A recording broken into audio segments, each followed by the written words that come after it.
When starting with watercolors, I don't recommend buying a bunch of different supplies. You just need basically 3 brushes, maybe about a 1-inch, ½ inch, and then a brush for details.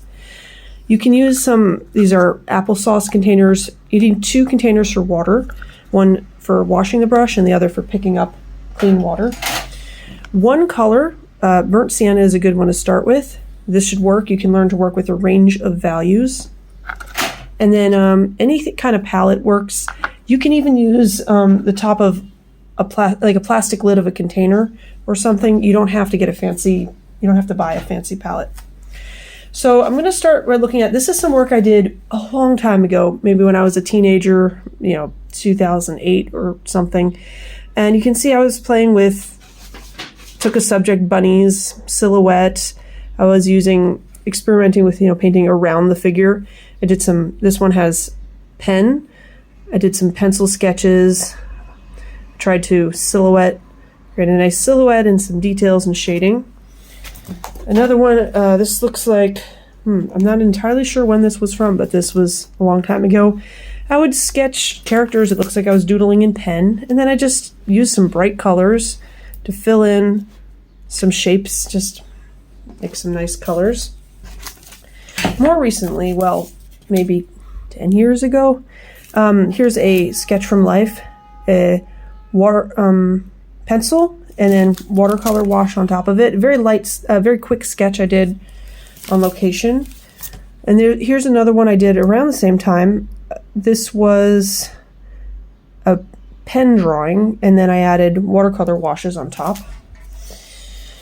Now, more recently than that, let's say maybe 2 or 3 years ago, this is some nice paper.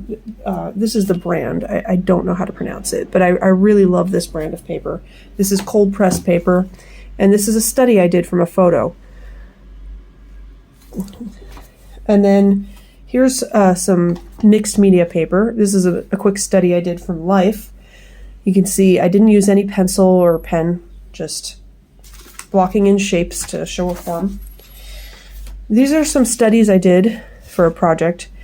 I used pencil to get the shapes, and then I painted in details. These are much more representational and tighter paintings. This is also this is maybe from last year or last year. This is on location sketch of some people at the beach. And you can see here I was a lot more free with the technique. I let the color bleed. There's some dry on dry here. And I used these big washes and then added details on top of it. No underpainting or anything. Another sketch, probably last year on location. This was from life. You can see it's in plastic to protect it. This was an experiment with wet on wet. So I wet the entire paper, and then I let these washes bleed out, and it creates a really beautiful effect. And then here's a study from maybe 2 years ago.